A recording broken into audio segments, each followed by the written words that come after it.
നമസ്കാരം, ഞാൻ ശിൽപ. എല്ലാവർക്കും സുഖമല്ലേ? ഇന്ന് നമുക്ക് നല്ലൊരു പുളിങ്കറി ഉണ്ടാക്കാം. പുളിങ്കറി ഒരുപാട് വിധത്തിൽ ഉണ്ടാക്കാം. പരിപ്പ് വേവിച്ചിട്ടും പരിപ്പ് വേവിക്കാണ്ടും ഉണ്ടാക്കാം, തേങ്ങ ചേർത്തിട്ടും തേങ്ങ ചേർക്കാണ്ടും ഉണ്ടാക്കാം, വറുത്തരച്ചിട്ടും വറുത്തരയ്ക്കാണ്ടും ഉണ്ടാക്കാം, അതുപോലെ മല്ലി ചേർത്തിട്ടും മല്ലി ചേർക്കാതെ ഉണ്ടാക്കാം. ഇന്ന് നമ്മൾ ഉണ്ടാക്കാൻ പോകുന്നത് ഒരു സ്പെഷ്യൽ പുളിങ്കറിയാണ്. ഈ പ്രസാദ കൂട്ടിനൊക്കെ അമ്പലത്തിൽ കിട്ടില്ലേ ഒരു തരം പുളിങ്കറി, ആ പുളിങ്കറിയാണ് നമ്മൾ ഉണ്ടാക്കാൻ പോകുന്നത്. അതായത് വറുത്തരച്ചിട്ടുള്ള പുളിങ്കറിയാണ്. എന്നാൽ നമ്മുടെ കയ്യിലുള്ള കഷ്ണം ഉപയോഗിച്ചിട്ട് പുളിങ്കറിക്ക് ഏത് തരത്തിലുള്ള കഷ്ണം ഉപയോഗിക്കാം. എന്നാലോ മത്തൻ വളരെ പ്രധാനപ്പെട്ടതാണ്. ഏത് പുളിങ്കറിക്കും മത്തങ്ങ വേണം, അത്ര ഇമ്പോർട്ടന്റ് ആണ് മത്തങ്ങ. അതേപോലെ ശ്രദ്ധിക്കേണ്ട ഒരു കാര്യം, മല്ലി ആവാം, പക്ഷെ മല്ലി അധികം ആവണം. മല്ലി അധികമായി കഴിഞ്ഞാൽ പുളിങ്കറി മാറിയിട്ട് സാമ്പാറിന്റെ ടേസ്റ്റ് ആവും. അപ്പൊ അത് നമ്മൾ ശ്രദ്ധിക്കണം. അതേപോലെ തേങ്ങ ചേർത്തിട്ട് ഉണ്ടാക്കാം, തേങ്ങ ചേർക്കാണ്ടും ഉണ്ടാക്കാം. അപ്പൊ തേങ്ങ ഇല്ലാതെ ഉണ്ടാക്കുകയാണെങ്കിൽ കൊഴുപ്പിന് വേണ്ടിയിട്ട് ഇത്തിരി കടലപ്പരിപ്പ് വറുത്തരയ്ക്കുന്നത് നല്ലതാണ്. അതുപോലെ പ്രധാനപ്പെട്ട മറ്റൊരു കാര്യം ഉലുവ. ഏത് പുളിങ്കറിക്കും ഉലുവ വേണം. നമ്മൾ സാമ്പാറിന് കടുക് വറുക്കുമ്പോൾ ഉലുവയൊന്നും വറുത്തിടാറില്ലല്ലോ, പക്ഷെ പുളിങ്കറിക്ക് നിർബന്ധമായിട്ട് ഉലുവ വേണം. അത് ഉലുവ കടുക് വറുത്തിട്ടാലും കുഴപ്പമില്ല, അല്ല ഇത്തിരി ഉലുവപ്പൊടി ചേർത്താലും കുഴപ്പമില്ല. അപ്പൊ നമുക്ക് നമ്മൾ പറഞ്ഞ പോലെ പ്രസാദ ഊട്ടിന് പറ്റിയ പുളിങ്കറി എങ്ങനെയാണ് ഉണ്ടാക്കുന്നതെന്ന് നോക്കാം. അപ്പൊ നമ്മുടെ പുളിങ്കറി ഉണ്ടാക്കാനായിട്ട് 4 തരം വെജിറ്റബിളാണ് ഞാൻ എടുത്തിരിക്കുന്നത്. മത്തങ്ങ ഒരു 200 ഗ്രാം ഉണ്ടാവും, കുമ്പളങ്ങ ഒരു 100 ഗ്രാം, ഈ വഴുതനങ്ങ ഇതൊരൊറ്റ വഴുതനങ്ങ കേട്ടോ നമ്മുടെ അവിടെ ഉണ്ടായതാ, വലിയ വഴുതനങ്ങയായിരുന്നു. ഈ വഴുതനങ്ങയും അവരക്കയും കൂടെ 200 ഗ്രാമേ ഉള്ളൂ. അപ്പൊ ഇതിൽ ഏറ്റവും കൂടുതൽ മത്തങ്ങ. ഏത് തരം കഷ്ണം ഇട്ടിട്ട് നമുക്ക് പുളിങ്കറി ഉണ്ടാക്കാം. നമ്മുടെ കയ്യിലുള്ള ഏത് പച്ചക്കറി എടുക്കാം. അപ്പൊ പ്രത്യേകം ശ്രദ്ധിക്കേണ്ടത് മത്തങ്ങയ്ക്ക് ഇത്തിരി ഇമ്പോർട്ടൻസ് കൊടുക്കണം. പൊതുവെ പുളിങ്കറിയിൽ ഒഴിവാക്കാൻ പറ്റാത്ത വെജിറ്റബിൾ ആണ് മത്തങ്ങ. മത്തങ്ങ ഇട്ട് പുളിങ്കറി വെച്ചാൽ ഒരു പ്രത്യേക ടേസ്റ്റാ. മത്തങ്ങ മാത്രം ഇട്ടിട്ട് പുളിങ്കറി വെക്കാം. അപ്പൊ അതിന്റെ കൂടെ നമ്മുടെ കയ്യിൽ വേറെ ഏതൊക്കെ പച്ചക്കറികളാണോ അവൈലബിൾ ആയിട്ടുള്ളത് അതൊക്കെ ചേർക്കാം. അപ്പൊ തക്കാളി എന്റെ കയ്യിൽ ഇല്ല എന്നിപ്പോ, അതുകൊണ്ട് ഞാൻ തക്കാളി എടുക്കാത്ത, അല്ലെങ്കിൽ നിർബന്ധമായിട്ട് ഞാൻ തക്കാളി എടുക്കുന്നതാ. അപ്പൊ ഈ 4 പച്ചക്കറികളാണ് ഇവിടെ മുറിച്ചു വെച്ചേക്കണത്. ഇത് കണ്ട, ഒരു നെല്ലിക്ക വലിപ്പം തന്നെയുള്ളൂ. അത്രയും പുളിയാണ് ഞാൻ കുതിരാനിട്ടേക്കണത്. പുളിങ്കറി എന്ന് പേരാണെങ്കിലും പുളി ഒരുപാടായ അതൊരു സ്വാദ് കുറവാ. പാകത്തിന് പുളിയേ പാടുള്ളൂ. അത് ഒന്ന് നന്നായി കുതിർന്നിട്ട് നമുക്ക് പിഴിഞ്ഞെടുക്കാം. നല്ല കറുത്ത പുളിയാ, കണ്ടോ, പഴയ പുളിയാ, അത് കാരണം അത്ര കറുപ്പ്. പുളി നന്നായി കുതിർന്നിട്ടുണ്ട്, ഞാനതിനെ നന്നായി പിഴിഞ്ഞെടുത്തു. ഇനി നമ്മൾ ചെയ്യാൻ പോണത് ഈ വെജിറ്റബിൾസ് നമ്മൾ കുക്കറിലേക്ക് ഇടുക. മത്തങ്ങ, കുമ്പളങ്ങ, മുരിങ്ങക്കായ ഉണ്ടെങ്കിൽ മുരിങ്ങക്കായ ഇടാം. അതുപോലെ എന്തൊക്കെയാണോ ഉള്ളത് അതൊക്കെ നമുക്ക് ഇടാൻ സാധിക്കും. ഇനി നമ്മൾ ആ പുളി ഒഴിച്ചിട്ടാണ് കഷ്ണം വേവിക്കണത്. പിന്നെ 1/2 ടീസ്പൂൺ മഞ്ഞപ്പൊടി, പാകത്തിന് ഉപ്പ്. വെള്ളം പോരെങ്കിൽ ഒരല്പം വെള്ളം കൂടെ ചേർക്കാം. ഇതിപ്പോ വെള്ളം ഇത് മതി, ആവശ്യത്തിനുള്ള വെള്ളമൊക്കെ ഉണ്ട്, കണ്ട. അപ്പൊ ഈ പുളി ഒഴിച്ച് വേവിച്ച ഒരു ഗുണം എന്താന്ന് വെച്ചാൽ ആ കഷ്ണത്തിൽ പുളി നന്നായി പിടിക്കും. പിന്നെ വേറൊരു ഇത് പറയും, അധികം അങ്ങോട്ട് വേവൂല്ലാന്ന്. ഇപ്പൊ കുക്കറിലായതുകൊണ്ട് നമ്മൾ പ്രത്യേകം സൂക്ഷിക്കണം.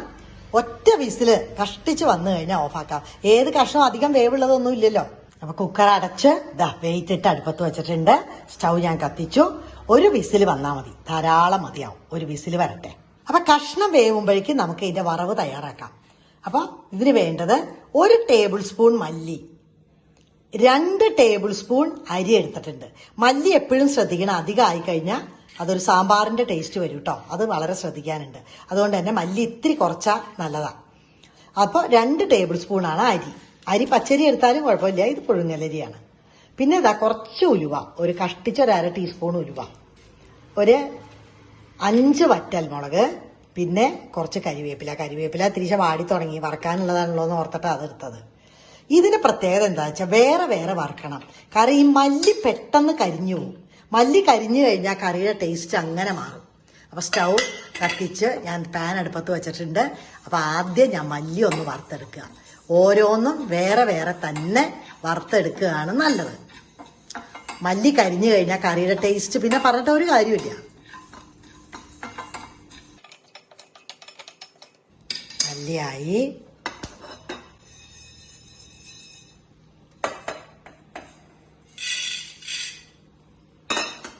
ഇനി അരി.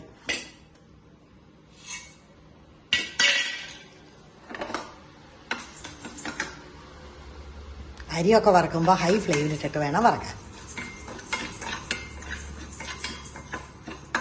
അരി ഏതാണ്ട് മൂത്ത് വരുമ്പോൾ ആ ഉലുവയും കൂടെ നമുക്ക് ചേർക്കാം. കാരണം ഇത്തിരി ഉലുവയല്ലേ ഉള്ളൂ. അരി ഏതാണ്ട് മൂത്ത് തുടങ്ങി. ഞാൻ ആ ഉലുവ കൂടി ഇട്ടിട്ടുണ്ട്.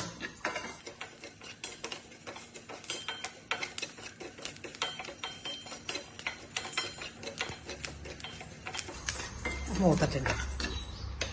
അത് മാറി. ഇനി നമുക്ക് മുളകും കരിവേപ്പിലയും രണ്ടും കൂടെ ഇടും. ഈ മുളക് വറക്കുമ്പോൾ ഞെട്ട് കളയരുത് കേട്ടോ. വറുത്തതിന് ശേഷം ഞെട്ടി കളയുക. ചിലരൊന്നും പൊടിക്കാനും അരയ്ക്കാനൊന്നും ഞെട്ടി കളയാറേ ഇല്ല. ഞെട്ടി കളയണമെന്ന് നിർബന്ധമാണെങ്കിൽ വറുത്തതിന് ശേഷം കളഞ്ഞാൽ മതി. കാരണം അല്ലെങ്കിൽ എന്താന്ന് വെച്ചാൽ നമുക്ക് ഭയങ്കര ഒരു തരം മണമൊക്കെ വരും. മുളകിൻ്റെ ഉള്ളിൽ പെട്ടെന്ന് പുകയാനും ഒക്കെ ഇടയാണ്.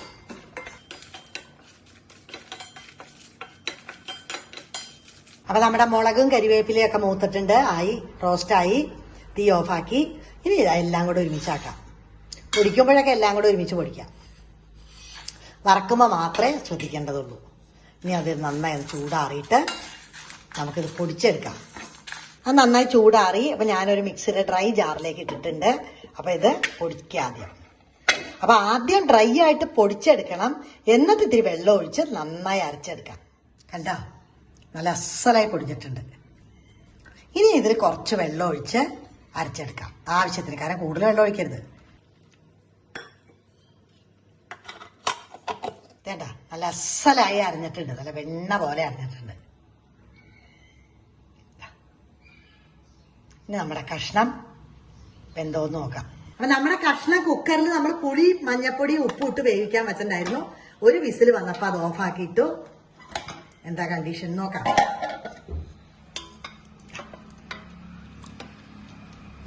കഷ്ണമൊക്കെ നന്നായി വെന്തിട്ടുണ്ട്.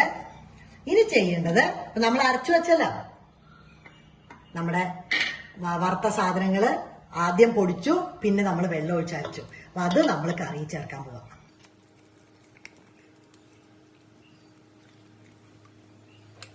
കുറച്ച് വെള്ളം കൂടെ ഒഴിച്ചിട്ട് കലക്കി ഒഴിക്കാം. സ്റ്റൗ ഒന്ന് കത്തിക്കട്ടെ. അപ്പൊ സ്റ്റൗ കത്തിച്ചിട്ടുണ്ട്. വെള്ളം കുറച്ചുകൂടെ വേണം. കുറച്ച് വെള്ളം കൂടെ ഒഴിക്കണം. കുറച്ച് വെള്ളം കൂടെ ചേർക്കാം. ഇനി നമ്മള് കുറച്ച് തേങ്ങ, ഒരു 4 ടേബിൾ സ്പൂൺ. അപ്പൊ നമ്മൾ എടുത്ത മല്ലി 1 ടേബിൾ സ്പൂൺ, അരി 2 ടേബിൾ സ്പൂൺ. അതേ സ്പൂണിന് തന്നെ ഒരു 4 ടേബിൾ സ്പൂൺ തേങ്ങ എടുത്താൽ മതി.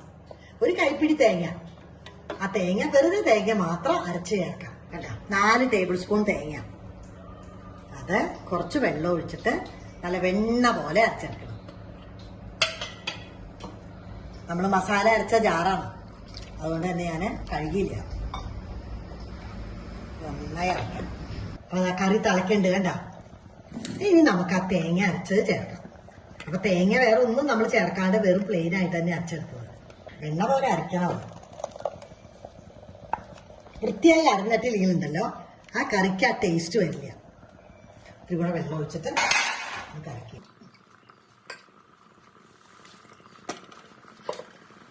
ഈ പുളിങ്കറിയുടെ പ്രത്യേകത ഇതിന്റെ മണമാണ് വല്ലാതെ ഹൈലൈറ്റ് ചെയ്ത് നിൽക്കുക. തിളയ്ക്കാൻ തുടങ്ങുമ്പോഴത്തേക്ക് മണം ഇങ്ങനെ വരും. ഇനി ഒന്നങ്ങ് തിളച്ചോട്ടെ. ഇനി നമ്മൾ അതില് ഒരു കഷ്ണം ശർക്കര, അല്ലെങ്കിൽ ഇതിപ്പോ 1 ടീസ്പൂൺ ശർക്കരപ്പൊടി. മധുരം അധികമാവൊന്നുമില്ല കേട്ടോ. ഇത് ഒന്നാമത് ശർക്കര പൊടിക്ക് മധുരം കുറവായിട്ടാണ് തോന്നിയിട്ടുള്ളത്. ഇതിട്ട നല്ല പാകമായിരിക്കും. വേണ്ട, ചെറിയ ടീസ്പൂണാണ് ഇട്ടിരിക്കുന്നത്. വെള്ളം വേണമെങ്കിൽ ഒരല്പം കൂടെ ചേർക്കാന്ന് എനിക്ക് തോന്നുന്നു. ഇനി ഒരുപാട് കൊഴുപ്പ് വേണമെന്നുണ്ടെങ്കിൽ കുറച്ച് വെള്ളം കുറച്ച് ചേർത്താൽ മതി. കൂട്ടാനൊരു എന്താ പറയുക, ഒരു ചെറിയ കറുപ്പ് നിറത്തിന്റെ കാരണം പുളിയുടെ നിറം. പിന്നെ നമ്മൾ കടുക് വറക്കുമ്പോൾ ഇത്തിരി കാശ്മീരി ചില്ലി പൗഡർ കൂടെ ചേർക്കും. എന്നാൽ നല്ല കളറാവും. അതിന് വേണ്ടിയിട്ട് ഇനി ഇത് നന്നായി ഒന്ന് തിളച്ചോട്ടെ. അത്രേ വേണ്ടു. പുളിങ്കറി റെഡിയായി. അപ്പൊ ഈ ശർക്കര, അതായത് ശരിക്കും പുളിങ്കറി എന്ന് പറയുമ്പോൾ അതിൽ ആ പുളിപ്പും, നമ്മൾ ചേർക്കുന്ന പുളിപ്പും ആ ശർക്കരയുടെ കുറച്ച് മധുരം. അത് മത്തൻ മാത്രമാണ് കഷ്ണമെങ്കിൽ പിന്നെ ശർക്കര ചേർക്കേണ്ട ആവശ്യമൊന്നും വരില്ല. മത്തനൊരു മധുരം ഉണ്ടാവുമല്ലോ. ഇതിപ്പോ മത്തൻ മാത്രമല്ലല്ലോ, എല്ലാ 3-4 കഷ്ണങ്ങളില്ലേ. അപ്പൊ കുറച്ച് ശർക്കരപ്പൊടി നമ്മൾ ചേർത്തു. അപ്പൊ ആ പുളിപ്പും മധുരവും കൂടെ ഒരു പ്രത്യേക രുചിയായിരിക്കും. തള വന്നിട്ടുണ്ട്. ഒരുപാട് കിടന്ന് തിളയ്ക്കൊന്നും വേണ്ട, ഒരു വിധം അങ്ങോട്ട് തിളച്ചാൽ മതി. നമ്മൾ തീ ഓഫ് ആക്കുകയാണ്. അപ്പൊ നമ്മുടെ പുളിങ്കറി അങ്ങനെ റെഡി ആയി കഴിഞ്ഞു. കഷ്ണങ്ങളൊക്കെ നല്ലതായിട്ട് വെന്തിട്ടുണ്ട്. ഞാൻ ടേസ്റ്റൊക്കെ നോക്കി, ഉപ്പും പുളിയും ഒക്കെ നല്ല പാകത്തിനായിട്ടുണ്ട്. ആ ചെറിയൊരു മധുരവും കൂടെ ചേരുമ്പോൾ നല്ല രുചിയാണ്. അപ്പൊ ഇതിനെ മാറ്റി വെച്ചിട്ട് ഇനി നമുക്ക് കടുക് താളിക്കാം. ഒരു പാൻ അടുപ്പത്ത് വെച്ചു.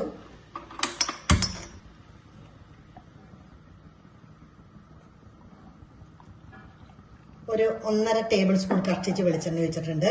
ഒന്ന് ചൂടാവട്ടെ. എണ്ണ ചൂടായി, വെളിച്ചെണ്ണയാണ്. കടുക് 1/2 ടീസ്പൂൺ തൊട്ട് 1 ടീസ്പൂൺ വരെ ആവാം.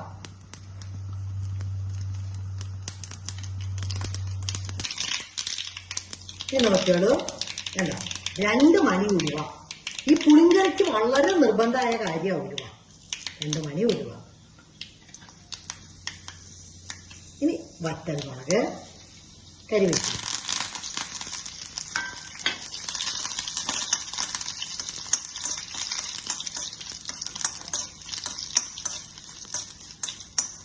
ഇനി ഞാൻ തീ ഓഫാക്കാനേ. നന്നായി മൂത്തിട്ടുണ്ട്. അപ്പൊ നമ്മുടെ കറിക്ക് ഈ പുളി കറുത്തതായതുകൊണ്ട് അത്ര ഭംഗിയുള്ള നിറമില്ല. അപ്പൊ ഞാൻ കുറച്ച് കാശ്മീരി ചില്ലി പൗഡറാണ്. തീ ഓഫാക്കിയിട്ട് മാത്രമേ അതിലിടാവൂ, അല്ലെങ്കിൽ അത് കരിഞ്ഞു പോയാൽ പിന്നെ പറഞ്ഞിട്ട് കാര്യമില്ല. ഒന്നങ്ങടെ ഇളക്കിയിട്ട് നമ്മുടെ കറിയിലേക്ക് ചേർക്കാം. അപ്പോഴേ കറിക്ക് കളറൊക്കെ കിട്ടും. ഈ ഉലുവ ഇങ്ങനെ കടുക് വറക്കുമ്പോൾ ചേർക്കുന്നതിന് പകരം കുറച്ച് ഉലുവാപ്പൊടി, ഒരു നുള്ള ഉലുവാപ്പൊടി ചേർത്താലും മതിയാണ്. പക്ഷെ ഞാൻ എപ്പോഴും പുളിങ്കറിക്ക് കടുക് വറക്കുമ്പോൾ ഉലുവ ചേർക്കുക ചെയ്യണം. നമ്മുടെ പ്രസാദ ഊട്ട് സ്റ്റൈലുള്ള പുളിങ്കറി റെഡിയായി. ഇനി ഇതിനെ ഒരു സെർവിങ് ഡിഷിലോട്ട് മാറ്റാം. അപ്പൊ നമ്മുടെ പ്രസാദ ഊട്ട് സ്റ്റൈൽ പുളിങ്കറി റെഡിയായി. കണ്ട, ആവശ്യത്തിന് കൊഴുപ്പുണ്ട്. ഇനി കൂടുതൽ കൊഴുപ്പ് വേണമെങ്കിൽ ഇത്ര വെള്ളം ചേർക്കേണ്ടത് മാത്രം. അതല്ല, വെള്ളം കുറച്ചും കൂടെ ആവണമെന്നുണ്ടെങ്കിൽ കുറച്ചും കൂടെ വെള്ളം ചേർക്കണം. അത്രയേ ഉള്ളൂ. ഇതിന്റെ പ്രത്യേകത മണവും രുചിയും ഒരുപോലെ മികച്ചു നിൽക്കുന്ന ഒരു പുളിങ്കറിയാണ്. നല്ല ടേസ്റ്റ് എന്ന് പറഞ്ഞാൽ അത്രയും ടേസ്റ്റാ. ശരിക്കും മണം കേട്ട് കഴിഞ്ഞാൽ നമുക്ക് അപ്പം തന്നെ ഊണ് കഴിക്കാൻ തോന്നും. അതാണ് അതിന്റെ പ്രത്യേകത. അപ്പൊ ഇതുപോലെ പുളിങ്കറി എല്ലാവരും ഉണ്ടാക്കി നോക്കൂട്ടോ. വീഡിയോ ഇഷ്ടപ്പെട്ടോ? ഇഷ്ടപ്പെട്ടാൽ നിങ്ങളുടെ ഫ്രണ്ട്സുമായിട്ടൊക്കെ ഷെയർ ചെയ്യുക. നിങ്ങളുടെ വിലയേറിയ അഭിപ്രായങ്ങളും നിർദ്ദേശങ്ങളും കമന്റ് ബോക്സിലൂടെ, ഇമെയിൽ വഴിക്കോ ടൈപ്പ് ചെയ്യുക. പുതിയ വീഡിയോ ആയിട്ട് ഉടനെ വരാം. നന്ദി, നമസ്കാരം. എല്ലാവരും എപ്പോഴും സന്തോഷമായിരിക്കും കേട്ടോ.